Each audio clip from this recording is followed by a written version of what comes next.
all systems go for registration week for the historic 2024 national and provincial elections, expected to be highly contested. The Independent Electoral Commission says it's ready, politicians say they're ready, but how ready are you, the voter? Welcome to tonight's episode of Unfiltered. My name is Sizwe Mpofu Walsh. The stakes are high and stakeholders are putting out all the stops to ensure that ultimately democracy wins in the upcoming elections. But concerns remain about how many of the 42.3 million eligible South Africans will turn up to vote this time around. After only 49% of the voting age population cast their votes in 2019. So tonight we ask, why are more South Africans not voting? And joining us for this important discussion, in studio we have Mr. Sai Mamabolo, the Chief Electoral Officer at the IEC, Professor Stephen Friedman, Director of the Center for the Study of Democracy at the University of Johannesburg and Rhodes University, and via Zoom from East London is Bulelani Mkhohliswa, National Director for Mobilization and Operations at the New Nation Movement. Before our conversation, let's watch this insert for context produced by Jacqueline Mapala. Unbelievable, I still don't believe that I've cast a vote after I'm 30 years old and I've cast my first vote. This is one birth that we wish should take place without the flowing of blood. So my emotions are mixed. I'm happy as well as sad, as well as angry. Excited about the promise of a new South Africa, citizens turned out in their numbers to cast their votes in 1994, many of them for the first time. During these elections, more than 80% of registered individuals cast their votes. 25 years later, in 2019 national elections, less than half of the eligible voters turned up at the voting stations, with the majority choosing to stay away from the polls. There is indeed the grouping that is disillusioned and not sure whether they should participate or not. And they are basically saying, we're not sure whether there's value in voting and participating. The second key variable are those who are saying, but when we are not informed, we do not know, and we are unsure, and therefore we need to reach out to them. But there are those who are saying, we've been voting, but we've not seen the benefit of being active participants in electoral democracy. In 2019, the country saw a record number of registrations at 26.7 million, but only 17.6 million people voted. It is hoped that with intensified campaigns, consistency and accountability, more people will be encouraged to participate in the democratic process. We normally don't talk about elections until it's about election time, which is exactly the cue we are getting from politicians. They will forget about you for 4 years, and towards the end of the 5th year, they will remember, by the way, we have the electorate. These are the people who voted us into office, and we have not been able to deliver services. Let's go back and see if they still remember us. And that is the time when we'll see some of them pretending to be sleeping in shacks just because they have cameras. After that, they go back to their mansions. So that is the reality we are faced with. We don't normally talk about elections for 3-4 years, and then on the eve of an election, only then do we talk about that, which is a concern because we should be talking about this constantly, given the fact that under normal circumstances, we expect that politicians should be our servants. A more concerning group are young people who make up about 35% of the population. According to reports, the majority of them have in the past chosen not to vote because they feel disengaged from the political process and do not believe it addresses their challenges such as unemployment and poverty. We look at the low youth voter turnout when it comes to election season. We have to be honest with the reality that the young people have lost faith in institutions. They have lost faith in politicians. There is also a lower civic education that is taking place within the country, right? So I don't think it's voter apathy. I think the real issue here is, the youth being disillusioned, as well as, the reality that our leaders, political leaders, as well as public officials or public servants are not pulling up their socks and are not coming to the fort. As the country edges closer towards the 7th national polls in 2024, its 30th year of electoral democracy, it remains to be seen whether this time around more citizens will register, make their mark, and eventually contribute towards building the country they wish to see. Welcome back to Unfiltered, Mr. Mamabolo. We have an important registration weekend coming up. How concerned are you with the declining trend in participation in national general elections, and how sure are you that this registration weekend and the IEC's efforts will bear fruit in terms of ensuring the maximum number of those who wish to vote will register? Well, a registration weekend, it's important to the extent that it affords every eligible citizen an opportunity to enlist on the voters' roll. So we're pulling no stop to ensure that everybody does get an opportunity to enlist and be on the voters' roll. Are we concerned about the declining participation levels? Naturally so. Our democracy is less richer for want of greater participation by South African citizens in the democratic process. And there are a number of environmental factors that, on the basis of research, are beginning to give us insights as to what is at play in relation to the receding levels of participation. I want to deal with a few. The first is satisfaction with democracy. Our research tells us that in 2004, people who were satisfied with the direction of our democracy stood at 62%. In October this year, that number has reduced to a paltry 23. Secondly, institutional trust, institutions that are crucial to the operation of democracy. Political parties, currently the trust levels are at 18%, compared to 42% in 2004. You take national government, currently sitting at 26% as against 67% Right. 20 years earlier. Now, when you look at the duty to vote, do people consider voting as a civic duty? Again, there we see a decline, not as remarkable as the other indices that I've just provided you. Previously, in 2004, the duty to vote stood at 82%. Currently, it's sitting at 68%. Now, when it comes to political efficacy, in other words, does my vote make a difference? Again, there we're seeing a marginal reduction. In 2004, 71% of the people surveyed believe that my vote does make a difference, and that has reduced to 64%. And lastly, voting intention. And here I think it's important that we distinguish between the intention to vote as against actual voting, in other words, waking up on election day to go to the voting station. The voting intention in 2004 stood at 81%.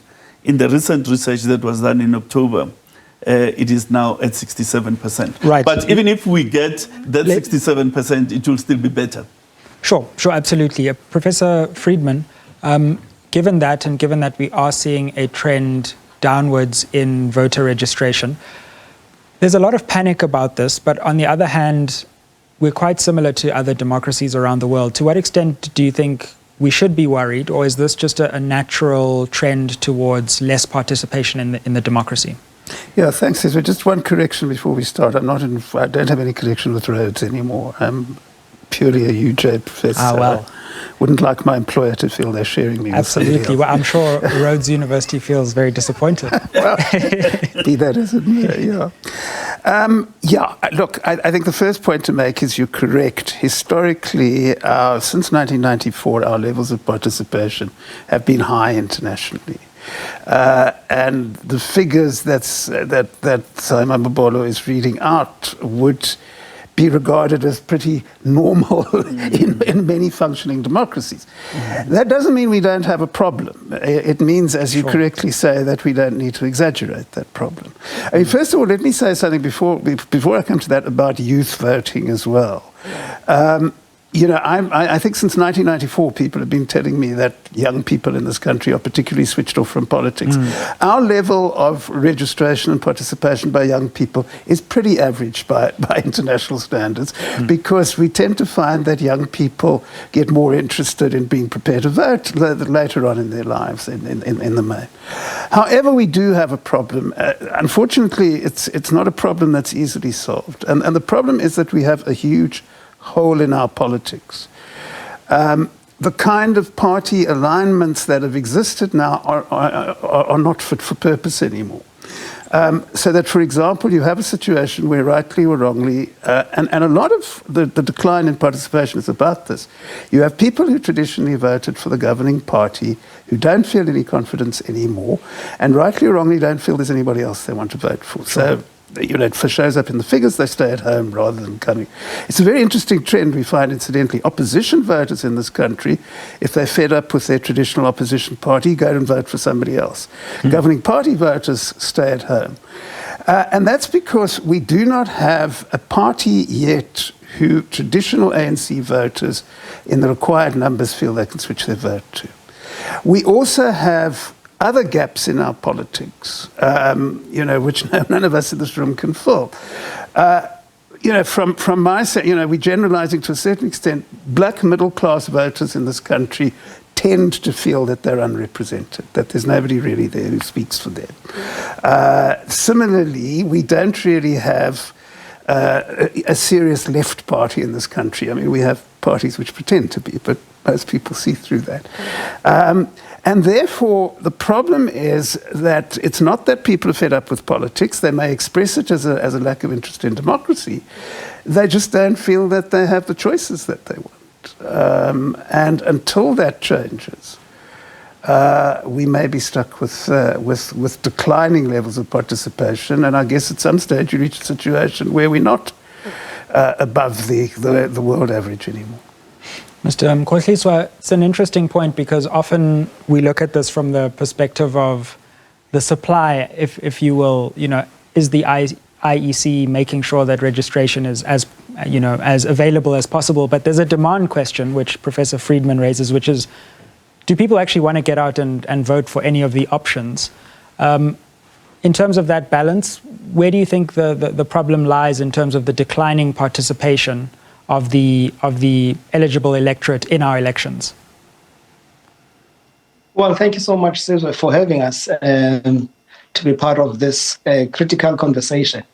Well, the reality is that the demand has to be of such quality that people would want. And the challenge that we have in this nation is that political parties, to a large extent, are almost responsible for people losing confidence, because they're not giving the citizens worth to the vote that they actually go and cast during the day of the vote. So the point is that the quality of the representatives that the political parties are actually giving us as the citizens is actually almost very appalling, and you must remember that when we vote, Sizwe, when we go to the voting polls for national and provincial elections, what we are voting for, they were voting for parliament. We are voting for the legislative arm of the government. So it is important that the political parties send the appropriate candidates or representatives even to parliament to be able, to navigate the issue of the legislation that is going to be in the best and the legitimate interest, of the citizens. And I think the political parties are definitely not doing that. But the second part that I just want to make, Cesar, is that there has been a gradual shift from 1994, where we had a government of national unity, meaning that there was a strong sense that government and the political parties and the MPs are there to represent the interests of the citizens. And now we are hearing more of the opposition parties, instead of actually co-governing. So I'm just saying even those semantics there are actually communicating very negative messages to say these people are no longer about us, but they're about what is in the best interest of themselves and those are political parties. It's an interesting point, but we do also have to come to the question of the actual administration of the election and the extent to which that is still a contributing factor. There was a study by Karen Runciman, who's also at the University of Johannesburg and also not Rhodes, I believe. We are colleagues at the same. Indeed. And their study was interesting in that it showed that this view of not feeling that there is a political home was salient, but there were also some administrative problems, people not knowing they had to register and not being registered when they turned up to the voting station. To what extent do you think the administrative problems could be a real cause? It was the major cause in their study, but of course there are many different studies with different perspectives. Look, the administrative barriers can be real, but our research tells us that it's not a significant contributor to the lack of interest. In fact, the knowledge of the administrative requirements for registration ranks up in the 90%. But be that as it may, there's still a percentage of persons who believe that there are administrative barriers, which is why, which is why we introduced a facility like online registration, precisely to address the fact that young people ordinarily engage socially, politically, and otherwise on mobile devices. So you want to give them a facility that they use in the ordinary course of daily life. And is beginning to gain traction. As we reported yesterday, 1.1 million of persons, a majority of whom are young persons, use that portal to register themselves.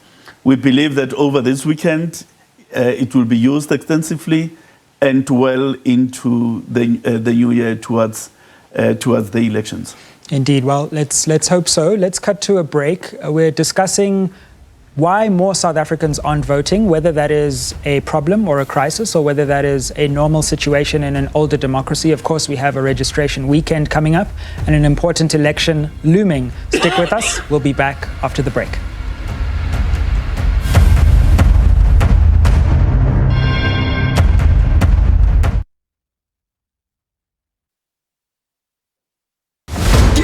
For an adventure of a lifetime with SABC TV Licenses Ultimate Competition.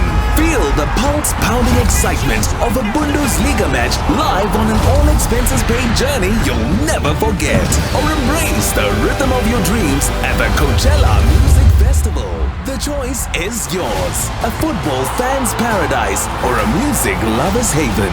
Simply pay your TV license, then head to www.winnerholidaywithsabctvlicenses.co.za for a chance to win big. And don't forget, there are incredible weekly prizes up for grabs too. TV licenses. Pay yours. Make a difference.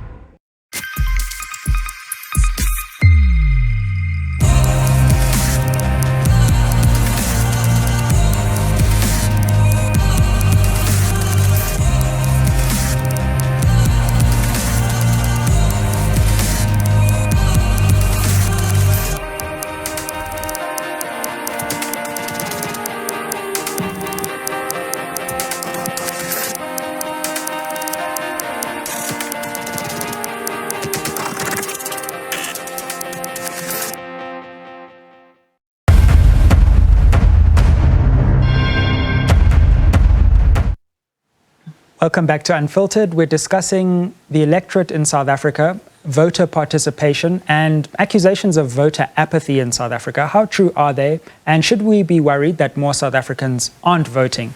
Professor Friedman, before we went to the break, you made an interesting point about the fact that voter apathy could be about people not feeling like there's a party speaking to them and exciting the voter enough.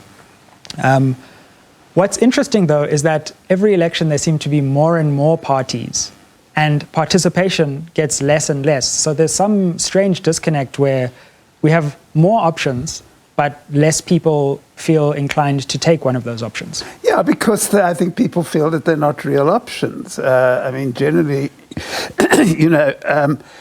one of the points that needs to be made is that people complain endlessly about the political parties they have, but they don't vote for the political parties which emerge. Yeah. You can make a similar point about independent candidates. I mean, I don't have any problem with the idea of independent candidates, but the fact of the matter is that if you look at local government, I mean, where there are literally thousands of wards contested, the number of independent candidates who get elected is very, very small. There is incidentally a confusion about this. People say, the Garankuwa Ratepayers Association got it. That's a small local political party. It's not an independent. The actual independents who run and win in local elections are very small, and I suspect the same thing's going to happen in national elections. So, that's not the source of the problem. The source of the problem is people want political parties. I think it's a very specific problem. The majority of the people in this country, for a whole lot of historical reasons, are used to voting for a particular political party. They are deeply disillusioned with that party, and they don't feel that there are enough alternatives. How that is created is a whole political analysis discussion. But I think it's very one is not going to get very far by simply maligning the politicians, not that they don't ever deserve to be maligned. There's a deeper problem involved here, which is going to take a lot of democratic changes to solve. Indeed. And Mr. Mamabulo, without wanting to enter into the political fray, yes, there's an interesting balance as well. You would think more parties would mean more parties in parliament, but that doesn't necessarily happen either. We have more parties contesting, but the number in parliament is roughly the same over time. Is that correct? It is so, indeed.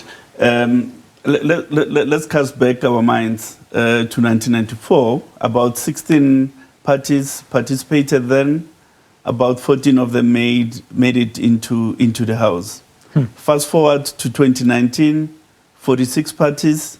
Again, about 14 of them made it into the House. So the increasing number of contestation is not giving us a more plural, a more diverse, as it were, National Assembly.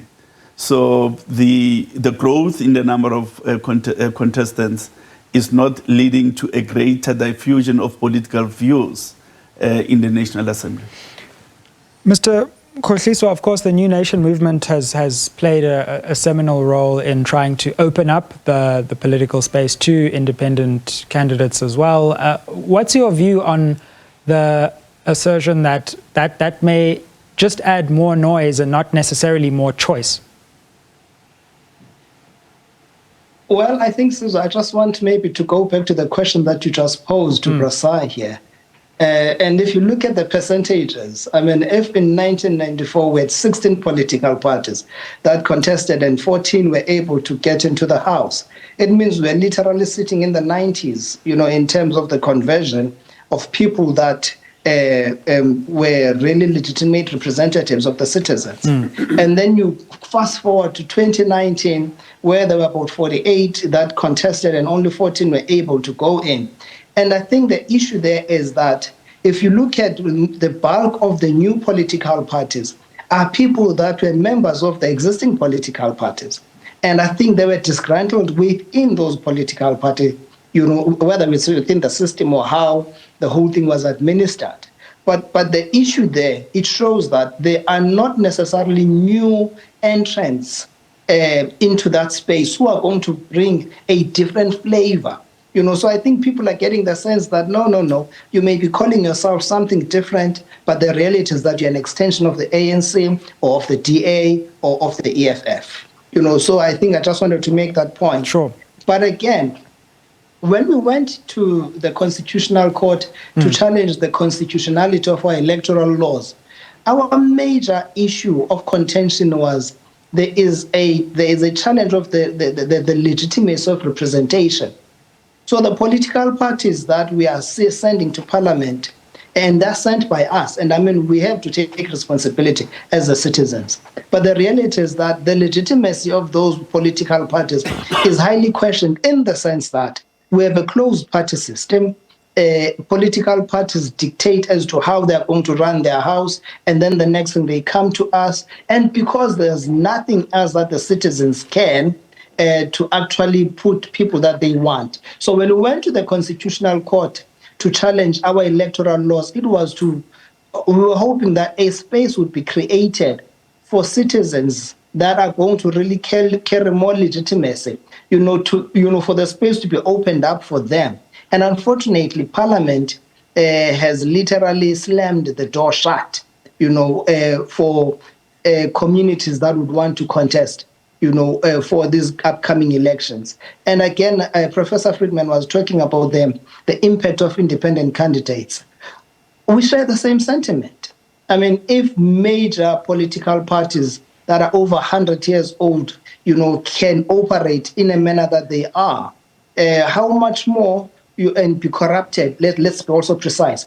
How much more an independent candidate who can be bought, the possibility of that independent candidate to be bought. So for us, that is why we really think that part of the solution is to have constituencies and communities being recognized and having the same status as political parties. Right. Let's put that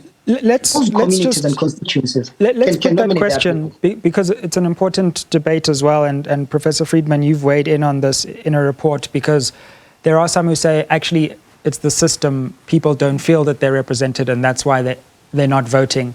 But you've said, well, maybe that's a little overplayed, and it's not the system. It's the other factors that you've mentioned. What do you think about opening up to independent candidates, but also a constituency system, and what that might mean for voter participation? Well, I think there's a very simple answer to your question about a constituency system. The constituency system which most people are demanding is the one we have in local government.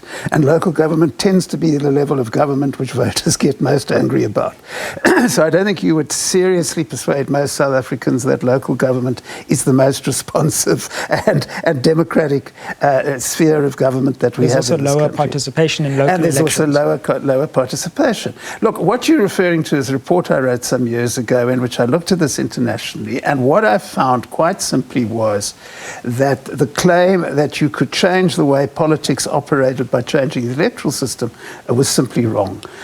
You can have very corrupt constituency systems, you can have very clean proportional systems. It really depends on a whole lot of factors and structure of your society. I mean, I don't think that local government's the way it is because of the electoral system. I think local government's the way it is because of some very deep-rooted problems in our society and our economy.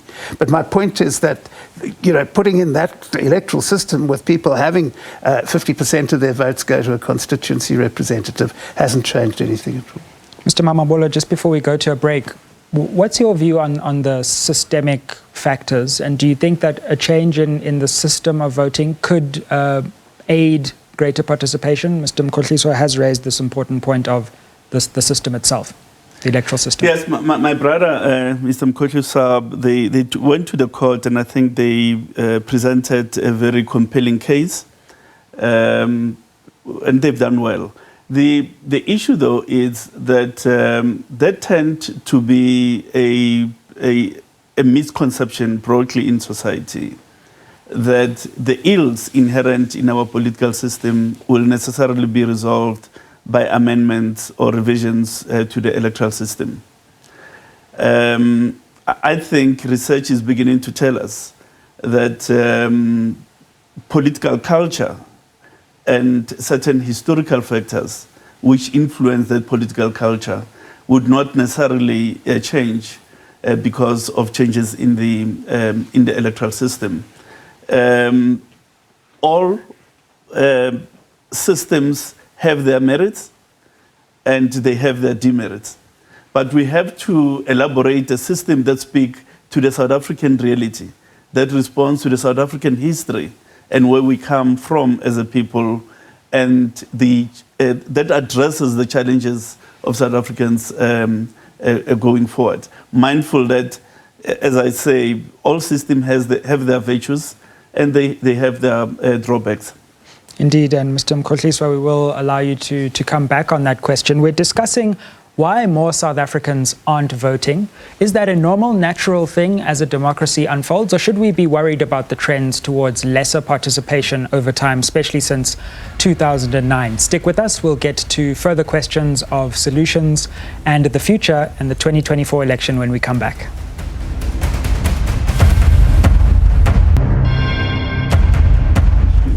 Welcome back to Unfiltered. We're discussing why more South Africans aren't voting and how worried we should be about that fact. Mr. Mkhohliswa, before we left, you had initiated an interesting discussion about the relationship between the electoral system, on the one hand, in other words, how people vote to get their representatives, and whether people participate in that system. Would you like to respond to anything that came out of the discussion in response to what you said? Well, thank you for allowing me, because I think I was itching to just come in. Professor Friedman is one of the academics that I really honor and I really esteem him. But I think in terms of him understanding, what is happening in the townships, in the mukukus, in the shacks there, and how people are engaging amongst themselves, I'm not sure if he's in a position to really speak for us who are coming from those places. And I also want to say, 1994 for us was such a critical moment in time, not just because of the moving from apartheid into the democratic dispensation, but the issue was that we had leaders who had literally given up their lives, their childhood and their youth, to actually serve in the struggle. And we had so much comfort in that these people are the right and the legitimate people that can really represent our interests. And unfortunately, what has happened over time is that we have lost that kind of a caliber, of leaders. But now the issue at hand is that people continue somehow to think that those are still the appropriate political parties, are still the appropriate legitimate representatives, and which is why they literally have abdicated their responsibility of engaging, and which is why we are really encouraging people to take responsibility, not just depend on political parties, but come together as communities and those constituencies and take responsibility of what is happening in their communities. Professor Friedman? Well, I'm going to shock you and agree with most of what you said, because in that sense you're absolutely right, because I think that there is a tremendous problem, and that's what I've been trying to say in my analysis of why the vote has declined, in people putting too many eggs in the basket of one particular political party, to be quite frank. And what I would certainly agree with you on is that until we have the change in the political party alignment that we need, that the real democratic action in this country is going to be about citizens using the fact that we have a competitive democracy to actually put their demands on the table and be heard. And what has disappointed me, I'd have to say, and if you're doing something to change that, good, you deserve every support you need, is that people haven't adjusted to the new reality that we're in. And I'm talking about activists, I'm talking about civic activists, etc. Because you have a situation in many local governments in this country where you have these fragile coalitions and everybody is treating the mayor as though they have won with 90% of the vote. What one really needs to be doing in a situation like that is realizing that it's a lot more fluid, that you have a lot more opportunity for putting your issues on the table, and you start engaging with the politicians. If we want another country where we could learn something, where this has been tried quite successfully on occasions, there's some very good evidence from India of the way in which people in Indian slums have actually been able to use the fact that parties compete to actually get their issues onto the table and be heard. So, if that's what you're promoting, you're really doing a tremendous service to democracy. Mr. Mamabolo, moving the debate slightly in a different direction, you made a very interesting point in the break, which always tends to happen in the breaks, and let's bring it to air, which is that There is a difference between the electoral system and how the process of getting representatives into Parliament and the subsequent structure of the executive, which is a coalition agreement once people are there. And we often conflate the two, and I suspect the more coalitions become important in the future, that conflation might continue to become salient. But we shouldn't conflate the two. I don't think we should, because the electoral system is really intended to give you representatives into a legislative assembly. Now, there are many different forms of the exercise of executive authority once the House is constituted. Now, the executive arm obviously derives its source from the legislative arm, but the two are not the same. They're quite different, and coalitions must be seen as operating within the realm of the exercise of executive authority as against the legislative arm. It's an important nuance that should not be lost in the public debate. Indeed, and I wonder, just in terms of the administration of an election itself, what are some of the challenges that you find in your role? Can you give us some insight into what is difficult about being, well, we don't have all night. I suspect you could probably go on all night, but in this particular moment, about being the chief electoral officer, maybe some things that aren't as obvious to the outside observer? Look, the biggest challenge for any chief electoral officer is ensuring that every single presiding officer interprets the law in the same way. So that if you go to voting station A, there's a distinct application of law to the same extent you find in voting station B. Because you need that uniform application of the electoral law from the 23,000 voting stations, something that is not very easy to achieve. And that it's a headache for everybody. Now, 10, 15 years ago, it was enough to get your training right. In other words, your staff well trained and so on, get your logistics right, get the interpretation of the law right and so on. If you did those three things well and gotten those factors into a nice confluence, you probably would have a good election. It is not enough in the current context because you've got to deal with the issue of social media and its impact on the environment in which an election happens. In fact, for want of the management of social media, I think a credibility of the process could be impaired. And of course, you've come under scrutiny recently. The EFF has said that there's some relationship with SADTU. Do you want to respond and clarify that? Yes, I think, first of all, let's say the following. The IEC has no policy to recruit SADTU members. Instead, the IEC works on the basis of an agreed recruitment and selection criteria, agreed in the National Party Liaison Committee.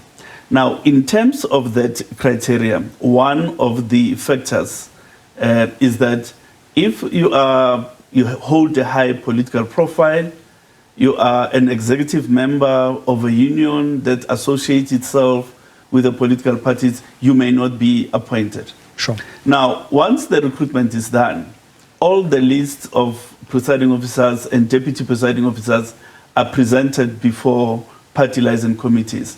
So that if anyone transgresses on that list, transgresses the selection criteria, an objection may be raised against that specific person and they may be removed. But I don't think in a constitutional democracy such as ours, you can have a situation where a class of people are disbarred, so to speak, from employment opportunities and so on a basis of association and the like.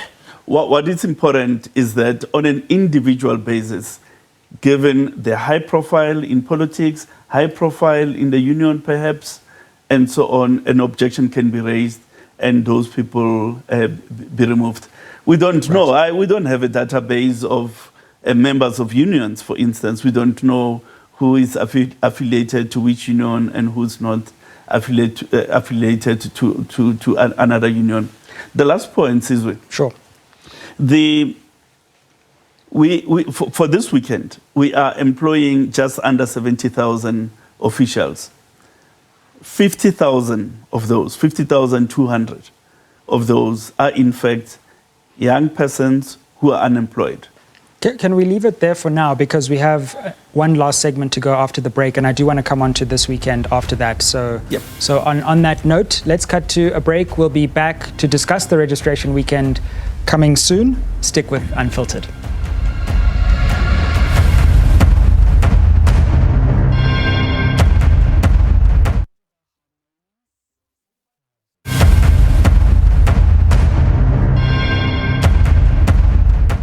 Welcome back to Unfiltered. Why aren't more South Africans voting?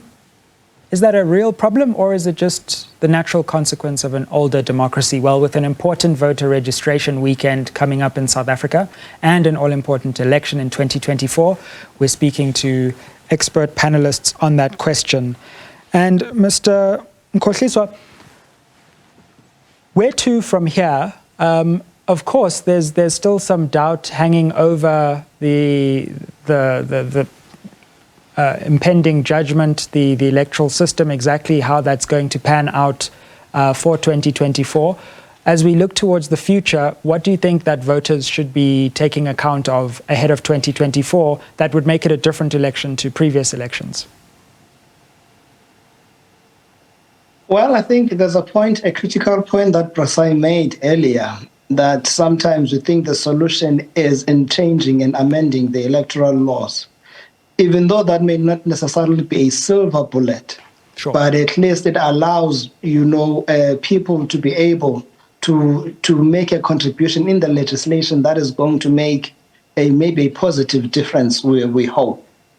So I'm saying he is correct that it's not necessarily the only thing. And even if there's still impending judgment, from the Constitutional Court, the reality is that citizens must begin to take responsibility, for their own constituencies, for their own communities. And even if the legislation does not favor them yet, but I believe that if we're to go back to a place of where we can say, let's find people that are not just, Professor Friedman spoke about political parties that are not fit for purpose. But now let's even talk about representatives that are fit for purpose. So we need to identify those people and encourage them to stand, and provide them with all the necessary support that they need, both in terms of financially campaigning for them, but also create avenues for that accountability structure to really function properly, where people are going to understand that as a representative, when I'm sent to Parliament, I am sent there on behalf of that constituency. I'm not going there for myself. And the decisions that I must take and make must be in the best and the legitimate interest of those constituencies. And maybe the last point for me that I wanted to make is that I think the IEC has a major role to play. And unfortunately, I believe that they're not really functioning and playing that role to the utmost. Because, for me, I was surprised just looking at the streets to see that the posters of the political parties encouraging people to vote are actually more than the IEC's posters. And the question is, what is the core function of the IEC? And if one of their core functions is not to encourage and educate people about voting, why must they also be like political parties who only put up their posters 6 months before the election. Shouldn't the IEC use the 2 periods between every 5 years, because we have the local government and the national and the provincial election? Shouldn't there be an ongoing education about the importance and the need of citizens being registered, and the importance of them voting, and the importance of that vote? Thank you. Mr. Mamabulo, are you doing enough? Well, education can never be enough.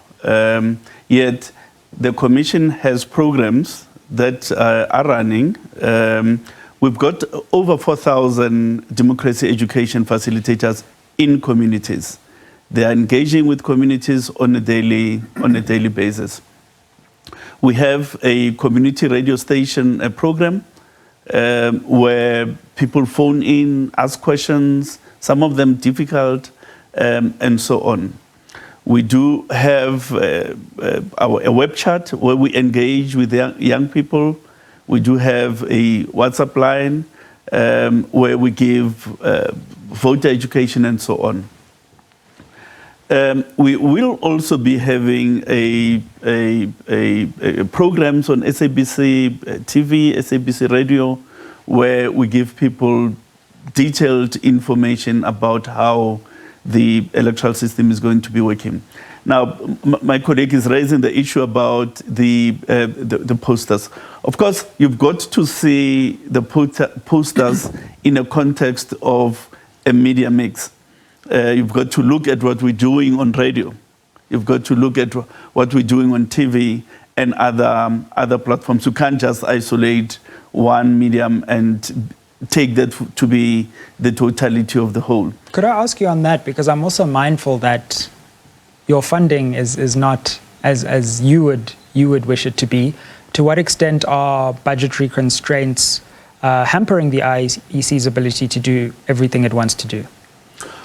Given the state of the economy and the state of the fiscus, I think National Treasury has given us sufficient resources to deliver a decent election. Of course, we didn't get every cent and penny we asked for, certainly not, but I don't think there's been underfunding such that it would impair a credible election. Professor Friedman, as we think of the future, should we have a system in which voter registration is automatic, where people don't have to first register and then vote? I see no need for voter registration at all. It simply creates, voting is a very basic human right. You should not have to stand in line to claim your human right. You should not have to fill in forms. And the point is that we have the administrative ability to do it. It's not a big administrative deal. We have a national population register. What I would suggest is that a person turns 18, they get immediately placed in their constituency on the voters' roll, and then it becomes a question of whether they vote or not. I don't think we need registration. Now, one other thing I wanted to say, and I hope I'm not being too academic and semantic about it, I don't much like the idea of voter education. And about continually stressing education. I think information is very important, and I think maybe that's what Simon Mabola is talking about. What I'm really getting at is I don't believe it is true to say that we have declining levels of participation in this country, because the folks out there don't understand how democracy works and they don't know their vote's important, and we enlightened people will go out and explain to them how the thing works. They know perfectly well how it works. If they felt that they needed to vote and that it worked for them, they'd go and vote. So please let's not blame the citizenry for this. I absolutely agree that people need information. You can't make choices unless you have information. But I think we have to be very careful when we start to see education as this process in which we enlightened folks are going to go to explain to the rest of the country how the system works. I think people know how the system works, and what needs to happen is they need to feel that they have a stake in that system. What do you think of the suggestion, obviously probably in the distant future, that we would do away with registration and actually it would be automatic and then people would just decide whether they wanted to vote or not? Well, it's an issue for future consideration. It's worthy of reflection, and I'm sure that it will be discussed in due course. our preoccupation at the moment is get the registration done, run a good election in 2024 so that everybody is comfortable with the outcomes that the Commission eventually announces.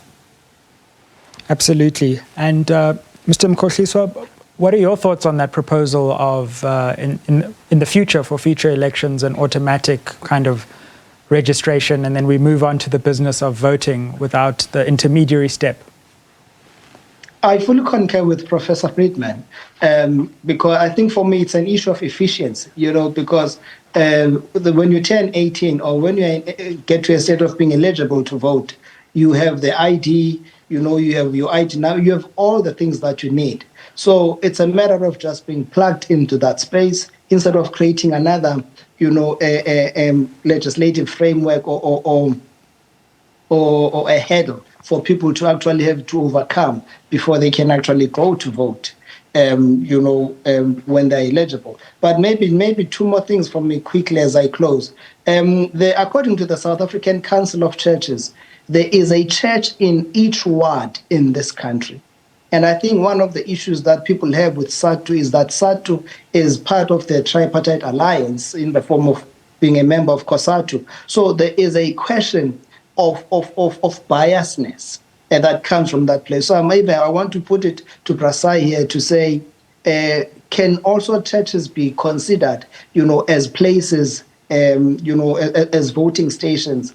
And I believe that maybe some of the pastors and some of the clergy that are running those would actually benefit more from being presiding officers in those voting stations.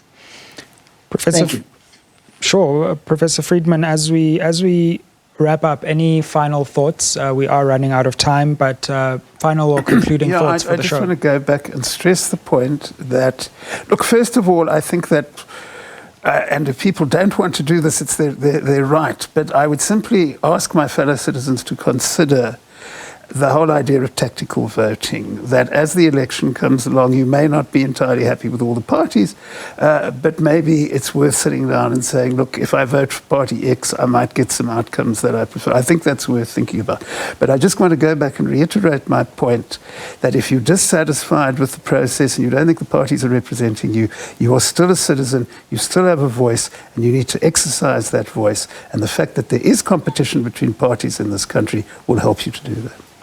Mr. Mamabolo, we'll give you the final word. 64% of voters believe that my vote will make a difference.